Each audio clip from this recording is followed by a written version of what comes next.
Welcome, everyone. Simon Rosenberg from Hopium Chronicles. This is a regular gathering of our plucky and patriotic paid subscribers, and it's great to be with all of you. This also goes out to a broader community. A recording does after the live event itself. I'll speak for a little while, then we'll get to questions. And tonight is going to be a little bit more of what I would say is a sketch than a fully blown kind of take on where things are. I think things are changing, and I'm going to try to give my best sort of interpretation of where I think things are, and then get to questions.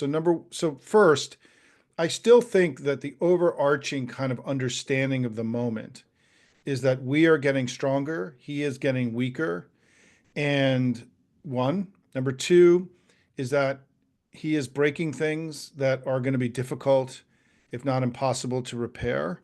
So there's tremendous urgency to our work to stop him and mitigate the damage. And then three is that as part of us getting stronger is that there's no question that public opinion is changing about him and his administration, and it means that our work matters. And so let me go through some of this, right? First, on us getting stronger and him getting weaker, we had a lot of polling in the last couple of days. I mean, it's been interesting. We had the regular kind of tracking polls, but we also had a new Pew poll that came out tonight. There's been a substantial amount of polling, and it all tells the same story, is that he has dropped tremendously from the first week of his presidency and or the first week of his occupation of the Oval Office, whatever we're going to call it. It's temporary occupation of the Oval Office. In the Economist YouGov poll that came out today, which is a very sturdy, kind of reliable weekly tracking poll, Trump has now lost 19 net points from the first week. This is a very big drop, and he will be in the averages probably tomorrow, lower than where he was at this point in 2017. And remember, he got basically four more points in the election in 2024 than he did in 2016, and he'll already be below in the averages his number that he was at this point in 2017. So he is on track to be the most unpopular president in the first 100 days since polling was invented in the 1950s. Um, and we know, as I showed today, that his economic numbers have come way down, which have really driven the decline, this precipitous decline in him. But we now see from polling that either a plurality or a majority now in polling this week of voters in this country oppose basically everything that he's doing. I mean, he's in the 50s now regularly in the Economist YouGov poll. His disapproval rating was 54%. In the Pew poll that came out this afternoon, it was 59%. When Biden got out of the race a year ago, his disapproval rating was 55%. And Trump is already approaching that number, which was a number that was considered to be fatal for Biden and is the thing that drove him out of the race. Trump is already matching sort of some of Biden's worst polling that he had as president in a very short period of time in the first 100 days, these terrible first 100 days that I called today 100 days of failure, chaos, betrayal, and buffoonery is my fourth word I'm adding to that. And so he's come way down. And I think that and even today in the Economist YouGov poll, his rating on immigration, his approval on immigration was 45-50. It had come down, a huge amount from the early days. So on the things that really kind of were his strengths, the economy, immigration, competence, right, running the country like a CEO, all of that stuff is in the process of evaporating, and he's losing it. And he's even going into negative territory on immigration, which was like the thing that was kind of holding him up.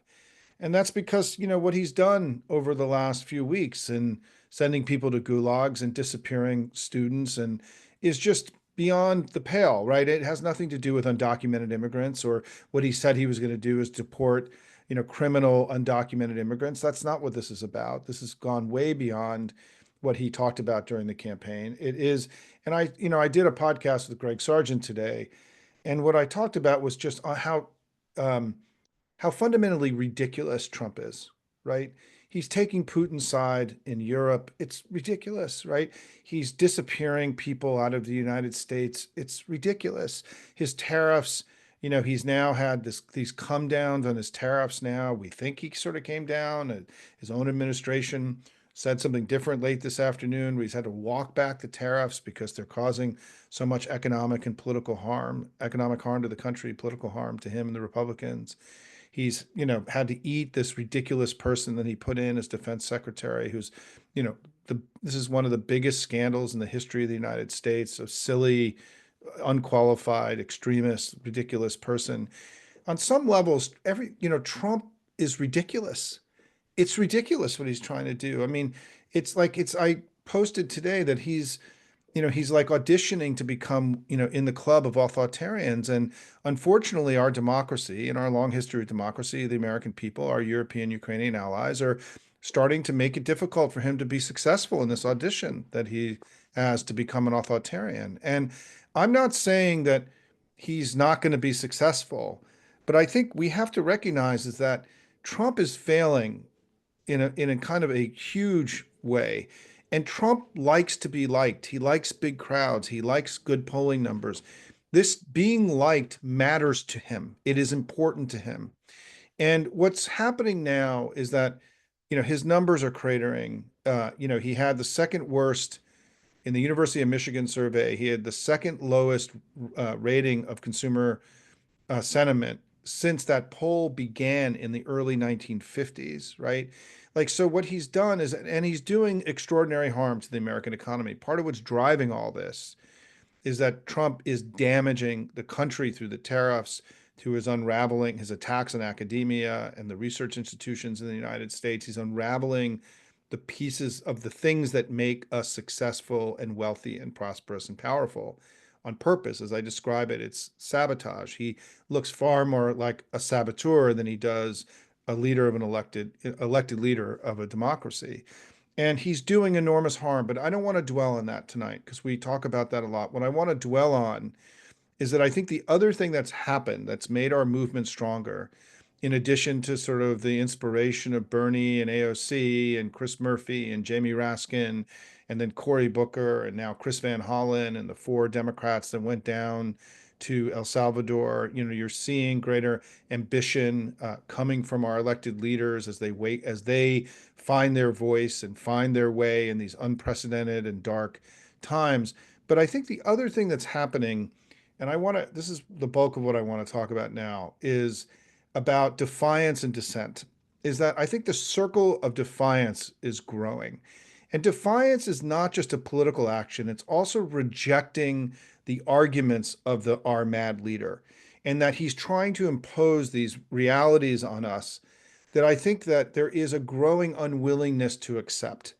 And it's like what I've been writing, that, one of the biggest lies of the Trump era is that he has a plan, that there's some possibility that his economic and geopolitical plans are going to make the country better. There's no possibility. It's impossible. He's already done lasting and lasting harm to the United States. He's an irredeemable, malevolent figure in our history. And so this idea that, well, we should be patient and give him his time. I mean, there's zero possibility these tariffs are going to make us wealthier and more prosperous and do right by the United States. It's an absurdity. And so I think that part of what's going on is that you're seeing the circle of defiance widen beyond our movement. You're seeing and what's happening is that I think that as courage is contagious, and as people see the sort of courageous defiance of Harvard, of the Supreme Court of all places, now ruling against him twice, including at 1 o'clock in the morning, which is an unprecedentedly aggressive action by the Supreme Court. You've seen it in the other universities that have joined Harvard. You've seen it, frankly, in Wall Street and, the Fed chairman. And today, I saw in a news report from Semaphore that there was a meeting of business people, and they're starting to talk very openly about how Trump has caused permanent and lasting harm to the American economy, rejecting, to being defiant in the language and the story that they're telling. And you're seeing more and more people willing, including pillars of the right? The Wall Street Journal, The Economist, which is no friend of Democrats, right? These institutions are unwilling any longer to accept the narrative and the story that he's telling. They're rejecting it. And they're also challenging not just his arguments and his belief system and the rancid stories and lies that come out of the administration every day, but they're also now more formally challenging him, right? We saw just a few days ago, 12 House Republicans said they're not going to sign on to the Medicaid cuts that are contemplated in the coming bill. Well, if they don't sign on, I don't know how there's a bill, right? Because that's where all the cuts are coming from. That was a sign of defiance and dissent. You saw 7 Senate Republicans 2 weeks ago sign on to a bipartisan bill that would give the Senate the power to zero out Trump's tariffs, right? That was a huge step forward and a sign of expanding defiance and dissent. And I think that we have to recognize what I think has really changed in the last 2 weeks is that a vicious cycle has started to take hold for Trump, which is that as he looks weaker, more people are willing to defy him. And as more people defy him, it makes him look weaker and it creates a vicious cycle, right? Where the defiance creates greater perception of weakness, that greater weakness then encourages greater defiance. And that's why his poll numbers and the perception of his weakening as a political figure on things that actually are essential to his brand. It is critical. And it's why you see in Washington, there's so much attention to this stuff because it's sort of how we gauge the strength of a president. We were all told a year ago that Joe Biden's high disapproval rating was a reason he had to he had to leave the presidential race. Well, here we are a year later with Trump having remarkably bad, ratings in every way imaginable. And I think that what's happened is the coalition that he rode into the White House has unraveled. Young people, Hispanics, independents have really turned on him in all the polling, by the way. It's not just isolated to a single poll. And I think there's this now what I call is sort of this vicious cycle of weakness and dissent and defiance that has started to settle in. You had, part of the reason that Marco Rubio and Steve Witkoff, his envoys, couldn't attend a meeting today in London about Ukraine is because the Ukrainian government and the European governments told the White House in advance that they were going to reject this ridiculous pro-Putin proposal, and they had to cancel a meeting in Europe, in London, that they couldn't even show up to. Imagine how the Europeans now see Donald Trump. They see him as weak. The Asian, they see him in China as having now capitulated to the Chinese leader. We've seen him, his defense secretary and the ridiculousness of his defense secretary, the incompetence just is made him look weaker. Elon Musk scurrying out of town to go save his dying company, right, makes him look weaker. In all these measures, and remember, we've talked about this here, is that Trump sees the world, I think, through very simple prisms: strong and weak, winning and losing. And right now, he's weak, not strong. He's losing, not winning. And this stuff is going to really impact him, right? This matters. It's like, remember, the very first thing that happened when he was president in 2017 is he contested the crowd sizes and the estimates the crowd sizes at his inaugural, right? Because this stuff matters to him disproportionately, right?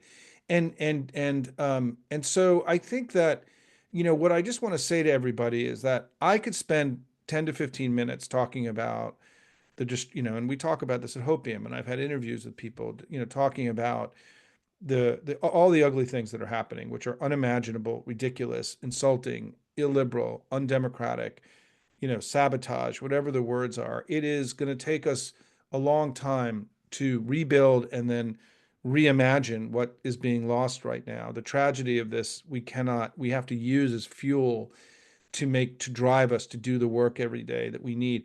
But I just want to say to everyone here, because Hopium's a do place, right? We're a doing place. We don't just debate and talk. We do shit. We help candidates get elected. We make our phone calls. We volunteer in races, right? We act as information warriors and we work our networks. We're doers. We're not, we channel our worry, frustration, love of country into actual action. That's a core part of the Hopium kind of way. And I just want everyone to realize that this is working, right? It's working.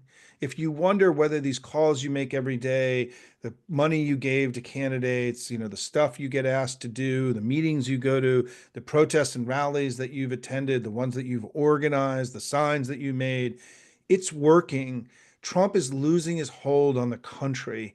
The circle of defiance is growing in America, and it is and around the world, right? People see him as weak and pathetic and struggling and a fuck up and a lame duck. And I think we have to start using the term lame duck far more. We can't not see him that way, because then we'll be obeying in advance in this fantasy that he has about serving a third term. I think a central reason why he wants to have people believe that he could serve a third term is so he doesn't become a lame duck, because he understands that if there starts to be press coverage on Vance and Rubio and the people fighting to be the next president, he starts moving into a weaker place. So he's got to create an impression that somehow he's going to wave his magic wand and he's going to end up in a third term. That's not going to fucking happen. He's not going to serve a third term. And, the Supreme Court has put him on notice that there's limits to what they're willing to do to back his kind of wild, desires to become Augustus or Putin or whatever the term, whatever is in his diseased brain, whatever he thinks this audition he's going through to become in the authoritarian boys club, right, that he wants to be in. And so I think that I just come away feeling like that we are stronger and he's weaker. He's also continuing to do damage to the country that should motivate us to fight as hard as we can. And that all of you should take heart that this work that we're doing matters. People's minds are being changed. People are coming to a different understanding of who he is. Because the whole premise of our work, right? Not only did we win in Wisconsin and we overperformed in Florida, and there's going to be other special elections coming up, but the whole premise of this work we're doing is that we can change people's minds about who he is, and that we can start peeling off Republicans so they abandon him and do not pursue his agenda along with him and put brakes on him in the way that we need to and the way they should be doing. Because as I wrote earlier this week, Thune and Mike Johnson have betrayed the country as much as Donald Trump has, because they've allowed Donald Trump to seize congressional powers without contest and without their assent. And he's exercising, he sits, look, he's not passing legislation, he's not introducing bills. He just sits in his office and does these, decrees like he's, a Roman emperor, right? Like they should start putting this stuff out in, in clay tablets, right, on the wall. And, or like at Harry Potter, right? The thing they did. And he's not, they're not passing any legislation. There's no legislative agenda other than the budget. And so the other thing is the Republicans have announced that the week of, I think it's May 19th, they're going to try to pass the reconciliation bill. And we're going to have to start organizing, because there's already weakness, right? Because here's what happens. I just want to make sure people understand, because this is what happened to Biden, right? Every one of these Republicans who are running for office anywhere in the country right now, when they poll, the first question they ask is Trump's job approval. And they make an assessment of how can they win if Trump's numbers are down, right? How strong is he, right? Do I have to run with him? Can I run sort of next to him, but not always with him? There's this assessment that goes on in all the polling that's happening all around the country, in anyone who's polling as a Republican. And everyone talks to each other, right? And there is sharing of this information. And part of the reason Joe Biden ended up having to get out of the race a year ago was that all the Senate and House and gubernatorial and all the statewide pollsters were seeing these low Biden approval numbers and saying that we can't win in these races if he's the candidate. It's just the gravity is just too much. So those same conversations are happening in the Republican House races and these battlegrounds. And these guys don't want to lose, right? They want to win. And now they're seeing that Trump may actually be an anvil around them, and bring them down. And they're going to start to find ways to signify a break from him. And this is how this all happens, right? And I still think for all of you, and I'll wrap up with this, the area of greatest opportunity for us are the tariffs. The tariffs are doing the most harm. They're raising prices. They're causing the economy to slow down. They are hurting the America's brand around the world. We're losing safe haven status in the economy, which is going to have enormous fiscal implications, right? They're not bringing in anywhere near the revenue that Trump claims. And importantly, he doesn't actually have the legal authority to implement the tariffs.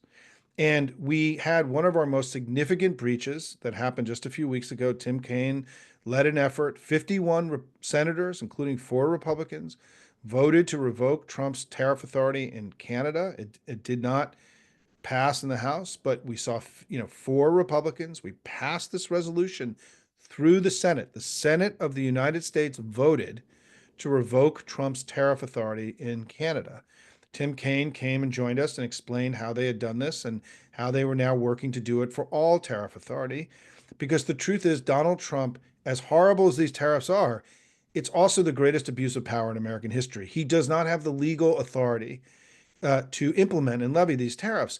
And for anyone who has studied the revolution, and we've been talking about the Declaration of Independence at Hopium, if you go back and read about how the revolution took place and how the separation happened, Mad King George's abuse of his tariff authorities was a central reason that the United States separated, the colonies separated from the United Kingdom.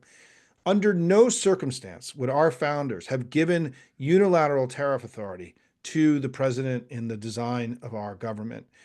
And so, this notion that he is taking for himself a power that was a central abuse of power for, in the founding of our republic, making this even more sort of outrageous and offensive, and to the constitutional order of the United States. And so he's in a very vulnerable place. And Gavin Newsom just last week, courageously, the state of California and the governor filed a lawsuit to challenge the legal tariff authority. 12 other states today filed a separate lawsuit, separate from the California lawsuit. There will be a vote in the Senate in the next few weeks on whether or not the Senate is going to revoke Trump's tariff authority. That bill is going to come up for a vote. Republicans are going to have to be on record on whether they're supporting what is now the most reckless and dangerous economic policy arguably ever implemented in the history of the United States. Do they really, or do they want to send Trump a signal that it's time to end this madness? We don't know. And the critical thing about this process is you don't know.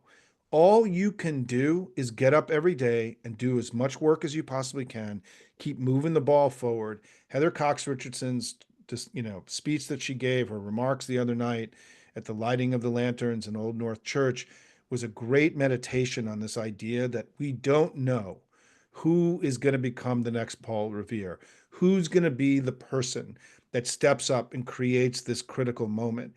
And we just don't know until you keep pushing.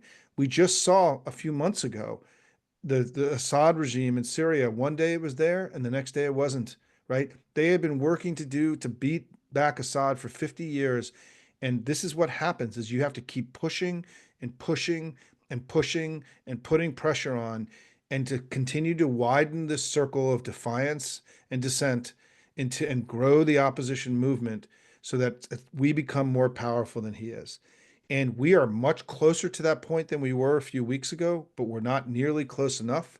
And this is why we have to keep doing the work, everybody. And I'm just so proud to be in this community of proud patriots who are fighting every day for this great country. And I come to you tonight feeling far better about our ability to not wait to the midterms, but to do everything we can right now to slow down and mitigate the damage that he's doing, the way that he's stealing the future of our kids and our grandkids every day through his madness and his compromise and his malevolence and his idiocy. All of these things together have created this toxic stew of Trumpism, greed, right, and corruption.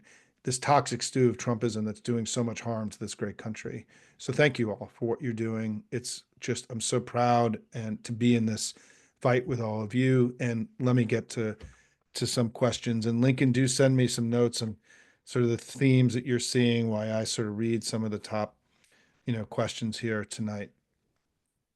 Thank you, everybody. And there's my camera doing its weird thing that it does every time I guess it got tired. And and it just backs off. Lincoln is sending me a note. Let me look at questions.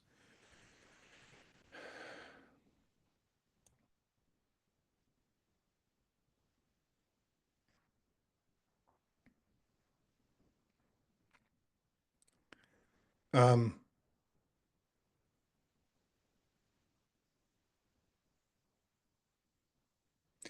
yeah, Rosemary asked about the letter of the Association of College and University Presidents. Yeah, I mean, look, Harvard, we talked about this last week when we met, Rosemary, and I wrote about this extensively. Alan Garber's letter, it wasn't just that Harvard stood up to Trump. The letter was incredible and so inspiring. And, I went to Tufts, so, in the shadow of Harvard, so everything Harvard does matters to us jumbos, right? And I just was so proud of the institution because I think Harvard had made mistakes and they had struggled through all of this. And I think that, the fact that now part of the story in the chaos of Trumpism and the incompetence is that, well, that letter was sent, you know, it was just a draft and we shouldn't have sent it. I mean, and so you saw the administration that Harvard now is suing Trump because some of the stuff they're cutting, because they started cutting off the money for Harvard, right? They're cutting off cancer research and, things that have nothing to do with anti-Semitism. And I had Amy Spitalnik on this week. If you haven't watched our discussion, it was a wonderful discussion about how fundamentally anti-Semitic it is for the administration to be using anti-Semitism as an excuse to punish so many people, to disappear people out of the country, to send people into gulags and all the things they're doing. It's fundamentally anti-Semitic what Trump is doing. And Amy, who is I admire and respect so much because she's so morally grounded in the way she speaks about all this stuff in a way that I have work to do in my own way of talking about this stuff, is that we are that the idea that the excuse for attacking our research institutions, academia, higher education, which are these are the crown jewels of America. I mean, a central reason America is what we are today is because we have the greatest higher education system in the world, and people come here from all over the world, and we're always building new things and having new understandings as the world changes. The attack, when I sort of sit here and, I used to say years ago that if you're ever kind of confused about something Trump was doing, if you believe that he's a Russian agent, things will make more sense to you, right? But there's no possible justification for this, that either efficiency or anything else on this sort of collective attack on higher education, on science and research, on HHS and all of the NIH and all the other parts of our medical public health infrastructure. We're having now, I wrote the other day that part of the new Trump agenda is to make measles great again. The measles outbreak is far worse than is being publicly acknowledged by the administration. And measles is an unbelievably deadly disease. It has an incredibly high mortality rate, far higher than COVID.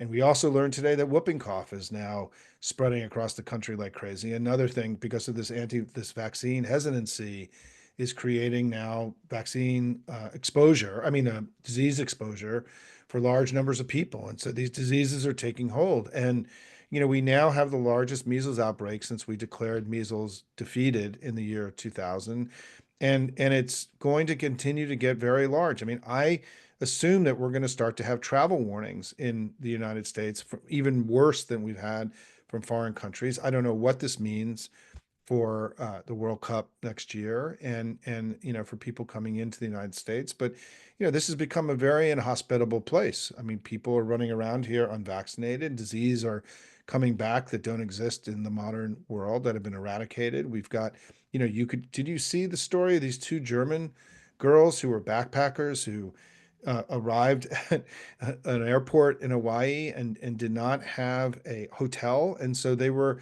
put into an ICE detention facility for 10 days. Just two college students, right? Who were, because they didn't have a hotel destination. They were just showing up in America. They were going to find a place to crash. And people like that are being put into jail. I mean, into being held for 10 days. Why, as a tourist, or would you ever come here again if there's some remote chance that you could end up in a gulag in El Salvador, right? And so, it's incredible about what's going on here, and just the madness of it, the ridiculousness of it, how fundamentally anti-modern it all is, and a rejection of modernity and science and knowledge and democracy and just the modern world that America has actually invented itself. I mean, we are the great creator of this world: democracy, liberalism, modern economy, right? Research. We have the leading research institutions here, and so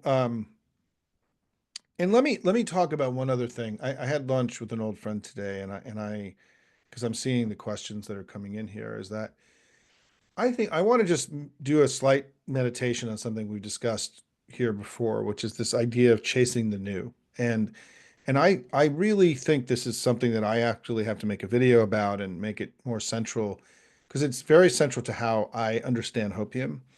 Hopium is not really a newsletter. I'm not trying to share things that are new with you. Every morning when I sit down to write it, I try to share with you what I think is most important. Because part of Trump's strategy is to have you chase the new, is to throw out this stuff out into the world and have the media and everyone chase it around to distract you from the things that really matter every day, right? And what I try to do for you every day is to still down. And today was a day that I really struggled to get this thing out, but I think it ended up being pretty good today. Is is that I just want to encourage all of you to be rigid about not chasing the new, meaning that, yes, you have to stay informed, right? We have to know what's going on, but it doesn't mean you have to go follow it or take it seriously just because he said it or because he threatened something. And so there are questions coming up tonight about things that are in the ether about he may do through executive orders and everything else. I don't want to spend any time talking about things that haven't happened, or because there's so many things that have happened that are going to, in some ways, matter far more.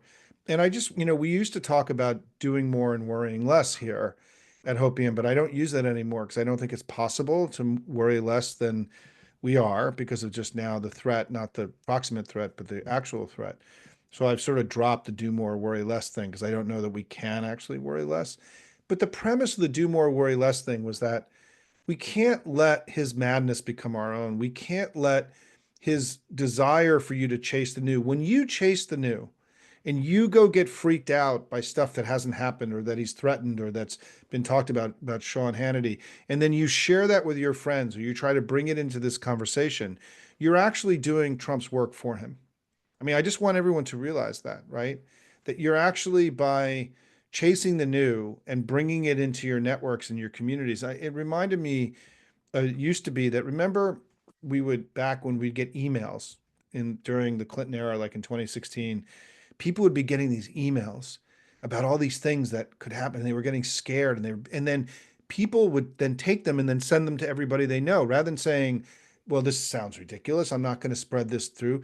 People would say, hey, have you seen this? And sending it to 300 people. Have you seen this? What do you think of this? And it was all bullshit, but then you become part of the bullshit machine, right? By spreading things or raising things or spending time in things that are have not happened, that are speculative, that are also, marginal in consequence, right? And I won't bring up anything specifically about some of the questions that are coming tonight, but one of the questions that Lincoln shared is doing more of a primer on tariffs and the resolutions. Well, number one is watch the video with Tim Kaine. He is the architect of all this. I brought him on to Hopium in order to educate you about what was happening and the premise of this. I will have Gavin come on, or somebody from the state of California to come on to talk about, but we're going to have Keith Ellison on tomorrow, the Attorney General of Minnesota. Minnesota is one of the 12 states that have signed on to this new lawsuit. He will come on and be able to talk about that tomorrow.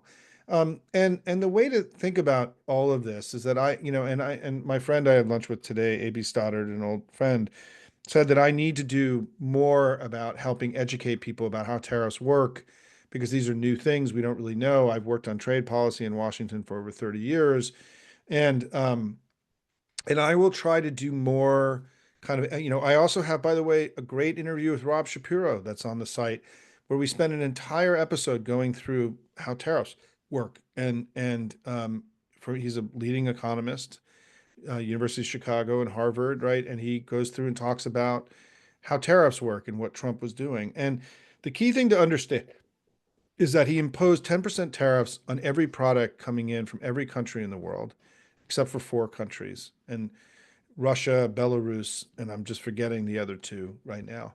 So Russia, by the way, in addition to Trump taking Putin's negotiating position today in Ukraine, Russia is now any goods imported into the United States from Russia has no tariff, right? Let me just so we understand about how, America First was a Russian import in my mind. But I will do more to try to, so basically the cost of everything imported in the United States has gone up by 10%. Things from Canada, there are certain tariffs that are higher on steel and aluminum. The Chinese tariffs are over 100 and something percent, right? Meaning that they double the cost of every product that's coming in from China. And remember, 50% of the things that come into the United States are parts that go into things that we build here. And so the parts that are being imported have all risen in price. Lumber from Canada, right? Today, um, who did I hear talk about this? Oh, Chris Coons talked about um, certain types of wood come in from Mexico, right? So the housing costs of all are going to go up, right? Food costs are going to go up. Large amounts of our food are imported. That the 10% tariffs are on everything that comes into the US. And I was at our local wine store the other day and talking to them about how they were dealing with the tariffs, and they had a huge run in the wine store because people thought that European tariffs are going to be 25%. Turns out they're 10%. So that means every bottle of wine there. And what's going to happen is, just so everyone understands the dynamic, is the Americans will raise their prices to match the European prices, right? So the tariffs, it isn't that the American stuff stays lower, is that businesses will raise prices to match the higher prices in order to make more money. I mean, this is sort of a basic economic reality that tariffs raise the prices on everything for everybody. Basically, everything is going to go up. And it's why the forecasts and why, the American people have a very kind of clear understanding that these tariffs are going to make their economic life much more difficult, which they will, which they already have, right?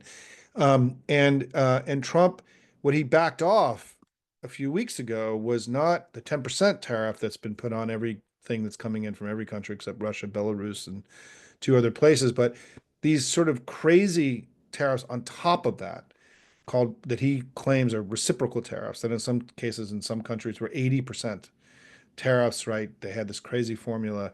And what he did is he removed all those and then hiked up the Chinese tariffs. And again, I just want to go through this basic idea, right? There is no possibility that any democracy, in any form of democracy, would give one person this level of power and authority. It's inconceivable that a power like this, used as capriciously as he has used it, could be entrusted in a democracy to one single person without there being some kind of deliberative process to decide whether this is a good idea or not. And the fact that he gets up today and he's like, "Oh, I'm going to lower the tariffs in Canada and China," and then his press secretary comes out and says, "No, he's not," right? A few hours later, there's no, we are already operating outside of any understanding of how a democracy could operate this way. Donald Trump has affected the economic life of literally every single person in the entire world, because every country in the world, with the exception of Russia, Belarus, and those two other countries, right, have now their goods imported in the United States are going to cost more. And it's affecting our economic relationship and our geopolitical relationship with literally every person in the entire world. So imagine that a single person gets to make that decision. The impact of this, right? Which is why I argue that it's the single greatest abuse of power in American history, with nothing even remotely close to it. And it's why the tariff debate is both an economic debate and a debate about his abandonment of the constitutional order and his betrayal of the country, right? Because this is treasonous, traitorous activity, these tariffs. This is an affront to the founders and everything. The whole reason this country was set up was to deny our executive capricious and arbitrary powers like this. It's the whole reason America was designed. And so, yes, this is why I'm so focused on this. It's also because it's so damaging and it's hurting Republican constituencies, Chamber of Commerce's and farmers too, that I think that we can build a coalition. If we can build a coalition on anything to rebuke Trump, I think it's this. And we've got very able leadership in the Senate who's leading the charge. Let's get the Senate bill passed, then we'll figure out what to do with the House next. The House is going to be a tougher nut for a whole bunch of different reasons. But I think passing the Senate bill, Schumer expressed in an interview I read a lot of optimism about our ability to pass it in the next few weeks. So let's see what we can do. But certainly it would be a signal to the world that America isn't really, that people are fighting this kind of madness that is disrupting the global economy and doing so much harm to all of us. Okay, let me go to other questions. But thank you. I think that was a very long answer to Rosemary's question, but there's been other.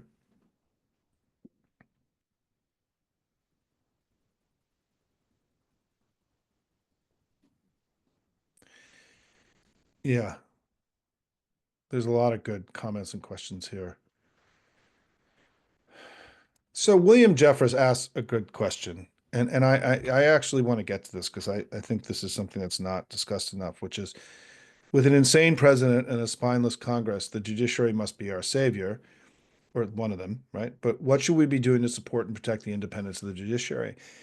So I think first of all, I think this is what I've called for in my letter to America, and to have the House and Senate Democrats make a very clear case to the American people that they believe that what Donald Trump is doing is unconstitutional, illegal in many cases, and to start putting the issues of his betrayal of the country, his illegality, far more central to create sort of air cover for the legal work that's being done underneath, to give the people bringing this, the courageous people bringing these lawsuits, the judges who are showing so much courage in moving against this administration. They were given a little bit of cover by the Supreme Court to become more aggressive. But the hard things are going to start now. I mean, we're already seeing the administration refuse to cooperate in a process of discovery regarding the Abrego Garcia case.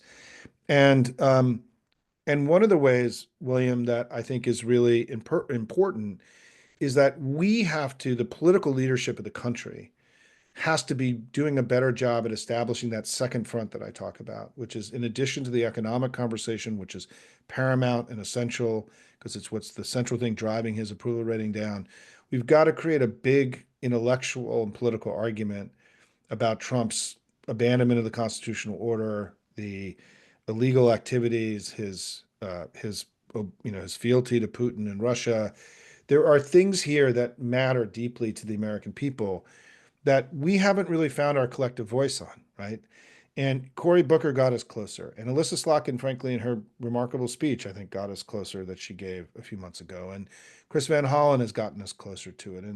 But we don't have language that will create air cover for the people operating through the courts to have feel like the political leadership of the country or half of the Congress has their back and is helping them make these arguments for them.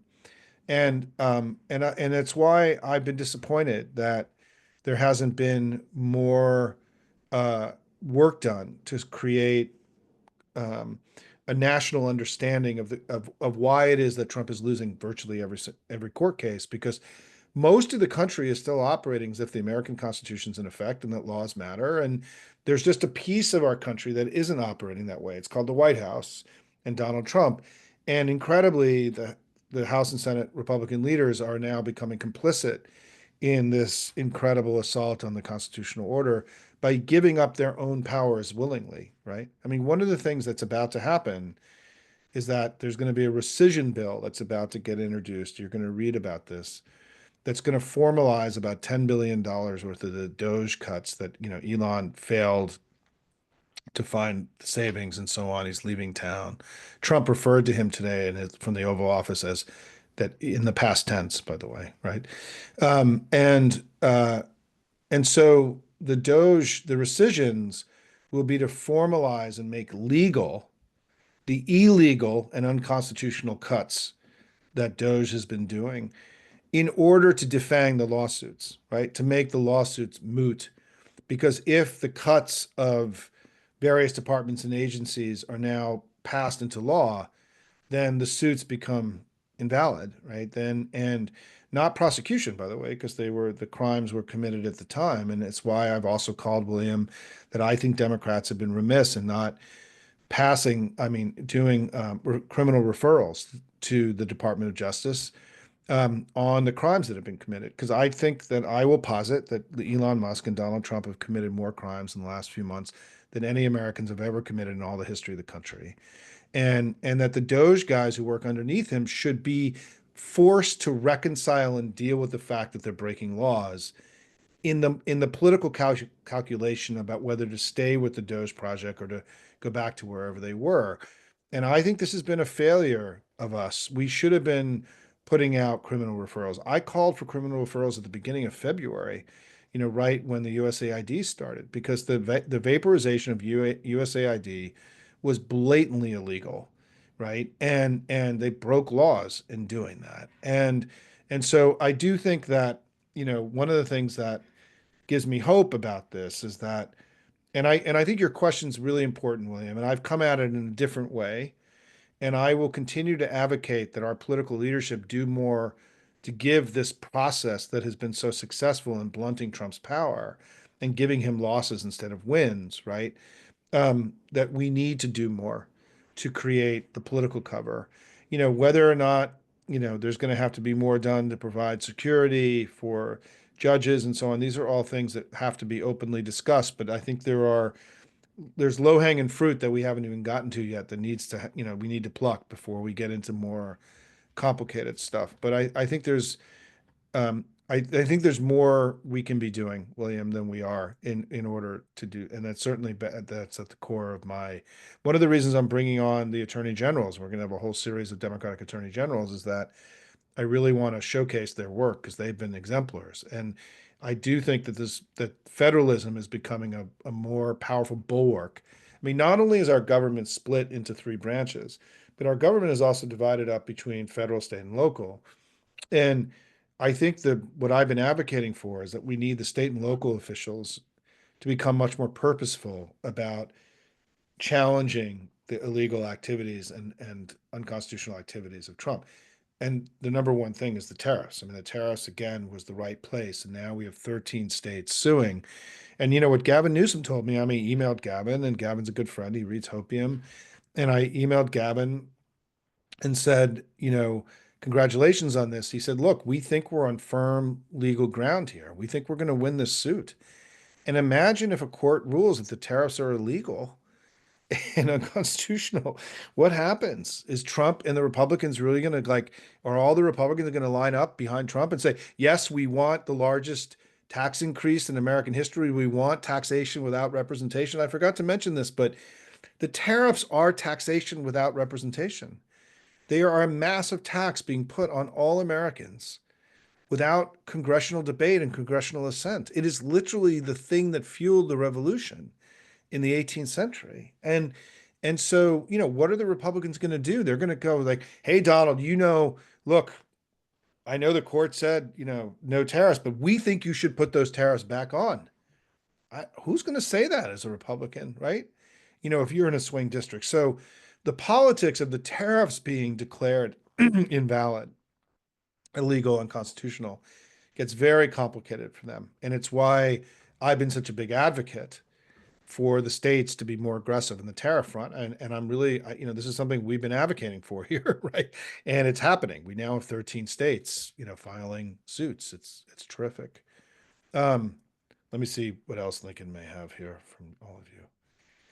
Yeah, let me just say a great question about calling reps and just going over that. And there are lots of different theories about phone calls, letters, emails, right? Contacts in offices. I will just say that in my general view about like what to say, how do you pick an issue? I give you guys ideas every day. pick up, if any of that's helpful to you, use it. If you got something else that matters, many of you self-report in that you called about some other issue that mattered more to you. What matters is not what I think, is that where you can be most effective in being an advocate. And what we've talked about here is that I think the most powerful advocates, the one thing you could do, and Alyssa Slotkin actually talked about this in her remarks, is pick a single issue that really matters to you. Tariffs, it could be HHS and what Kennedy is doing, and learn it and follow it. And whenever anything happens in regard to it, call and because you are a more effective advocate. I mean, people want scripts and talking points, but I think the most powerful messages are coming from people who are passionate about something that they understand. And so, stick with one thing, call every day. I know people joke that they call the same staffer and the staffer knows who they are and they laugh. But the whole point about the pressure we're putting on these offices is imagine the opposite. Imagine if no one called about anything, right? What would happen? And so don't only think about the calls you make, think about what happens if you don't call, if you're not putting pressure on. And that's why part of my argument to all of you is you should be calling, if you have the luxury of having that time, calling, emailing, in filling out forms, doing contacts, calling the district offices, visiting, getting a group of you together and going and meeting with the staffer in an office to tell them about your concerns. Whatever you do, it really matters. Somebody posted tonight that in Heather Cox Richardson's interview with Angus King of Maine talked about how they read every email, they listen to every message, that this stuff really matters, that it's also a small state, right? And so people have more intimacy there. But he said, and he also said something that's important, which is I also like the positive calls. I like when people call in and tell me that I've done something right.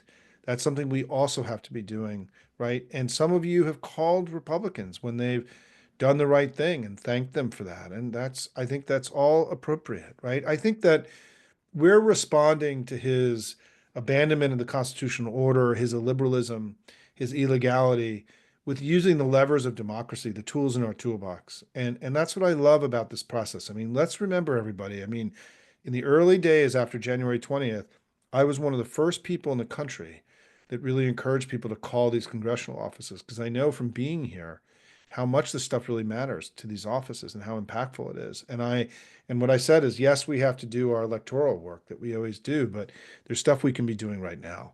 And so, in addition to the rallies and the protests and the Tesla takedowns and the town halls and the empty chairs and all this, the daily work, the grind of the daily work of continuing to stay in touch with these offices has to go on. Everything else is on top, in my view, of the daily contact. One of the things we've discussed here, if you're looking for more to do, is contact your state and local officials and start spreading this idea of these articles of condemnation that I've talked about. I don't have enough time to go into it now. We're going to run out of time here in a minute, but we need to encourage our state and local officials to do more to challenge Trump, to not feel this is a federal responsibility, because as I discussed in one of our recent discussions, and I will close with this, is that Trump is creating a fiscal and political crisis in literally every state and local government in the country. Bob Ferguson wrote last week, the governor of Washington, that 28% of the budget of Washington state is from the federal government. If some large percentage of that stops coming, either through DOGE or through, then Washington is in a fiscal crisis. And if Washington state is in a fiscal crisis and state and local governments aren't getting the money that comes down from the federal government into the states, they're all going to go into fiscal and crises as well. And what's being debated in Washington is how much they have to raise taxes, because part of what Trump is trying to do is to say, look, there's a whole bunch of things that we used to do as a country at the federal level that we're just not going to do anymore. And so if you want disaster relief, you're going to have to pay for that yourself. If you want medical research, you're going to have to pay for that yourself. If you want Medicaid covering poor people and working class people, you're going to have to pay for that. So what he's doing is that he's forcing the states to potentially raise taxes dramatically as he cuts them, because he's basically moving responsible because the states and local governments still have to do this work. Disaster relief has to happen, right? People have to, healthcare has to be, people, we have to make healthcare available to people. What Trump is saying, because he's a greedy and bad man and because he is an oligarch and all that, is he's saying, we're just not going to do that stuff anymore. We're going to cut taxes. We're going to eliminate all these activities. And if you guys want to do it at the state level, go ahead.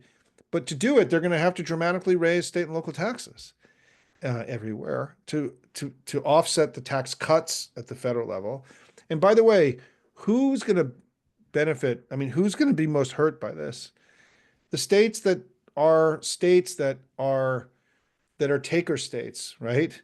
That don't have a lot of money and can't raise taxes on their own people, which is the red states, right? I mean, this thing that Trump is doing, this fiscal and sort of political calamity that's going to come to the states, if all this actually happens, right, is going to, in my view, urban Democratic areas will be hurt because Medicaid cuts are going to have huge impact on urban areas and what happens with homelessness and other things, right? But huge numbers of rural people are on Medicaid, and what state just had their, it wasn't North Carolina, it was another state, Arkansas, put in an emergency declaration to pay for some of the bad weather they've had, and they were turned down. He may get rid of FEMA altogether, right? They're trying to eliminate entire huge chunks of the federal government. And, who's going to pay for all that?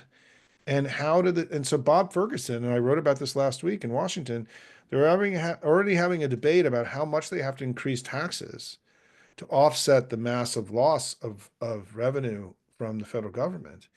And so the Trump thing that is going on here is about to become far more the sort of the danger, the disruption, the chaos, the capriciousness, the malevolence of Trumpism is about to become far more um, understood at the state and local level as the states begin to process the implication of the cuts, both the cuts proposed and the cuts that have already happened, how fundamentally disruptive they're going to be. He is literally creating a fiscal and political crisis in every single government in the entire country.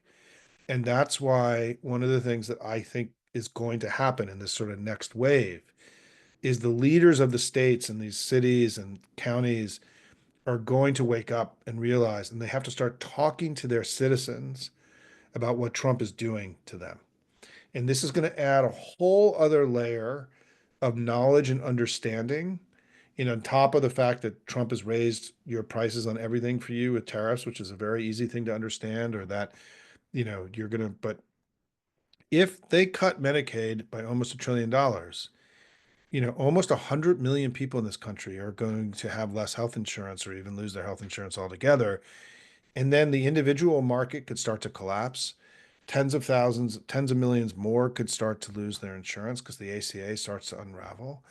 And these are things that state and local leaders are going to have to start sh shouldering the responsibility to be communicating. And I think that my view, this is why I've been writing so much about this idea of and I'll end with this, with the articles of condemnation, is that I think that every state and local and county government controlled by Democrats should be introducing a series of articles that condemn the president or Trump. I don't like to call him the president because he doesn't act like a president, right? But to condemn Trump, to have their own sort of, grievances like the Declaration, to debate them for days, to bring the grievances and his harms that are happening into the community, and then ask Republicans to pass them this with them and sign on to this condemnation of Trump. And the reason why I think we need to do this in every democratically controlled legislature and county government and city government is it's a way of amplifying the harms and the danger of Trumpism and personalizing them down to local communities in ways they can understand them. And part of the way I even came up with this idea was that this is something that was done during the revolutionary period, where state and local, I mean, the colonies and local governments debated what at a local level and passed condemnations at a local level of what Mad King George was doing. as a way of bringing what George was doing to local populations in ways that was more tangible and understandable. This is a whole next layer, also a potential political activity for those of you who have Democratic reps, where you can be lobbying them to not, you've been calling into your senators and your congressmen, but there's enormous opportunities. What we really need, think about this, is that we need Cory Booker's and Chris Van Hollen's in every state, right? Who are going to get up and tell the story about the harms, but doing it as a local elected official, as a governor, attorney general. The attorney generals are doing this. It's why we're going to lift them up. But there's so much leadership opportunity at the state level to create a greater bulwark against what Trump is doing and a greater understanding. When a politician is starting to struggle and falling, like Trump is doing now, means that, and I'll just end with this, tomorrow you should do more work to combat Trump than you've done in weeks. And the reason why is A, it's working. B, things are moving in the wrong direction for him. And when a politician is down is when you have to hit him the hardest, right? And we need to hit him very, very hard now. He is weak and struggling, and we can do enormous damage. And the lower that he drops, the more likely it is that we can block the malevolence that's in front of us. We have made tremendous progress. I'm very proud of all of you. I love this work that we do together every day. I learn from all of you. I read almost every comment. I can't say I read every one. I try to every day. But all of you keep me informed to help me understand. I think part of the reason my work here is so relevant is because of all of you and the learning I get from all of you every day in the self-reporting. So self-report, not just for you, but self-report for me. That intelligence that you're providing about what's working, about what other people are doing, deeply informs my understanding of what we should be doing collectively. And so please self-report as much as you can, because it's helping me understand. And those understandings then are being brought to senators and congressmen and all the political leaders that I talk to all the time. I mean, I hope all of you, if you get a chance to watch Chris Coons, the interview I did with Chris Coons, who's been a friend of mine. I knew Senator Coons before he even ran for office. We've been friends that long. And he starts the interview by saying, I just want to first, Simon, start by saying that reading Hopium every day got me through the 2022 and 2024 elections.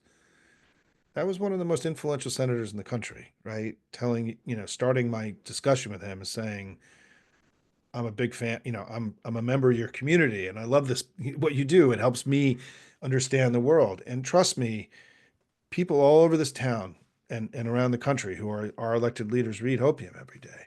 So by you informing me, it's helping me inform them.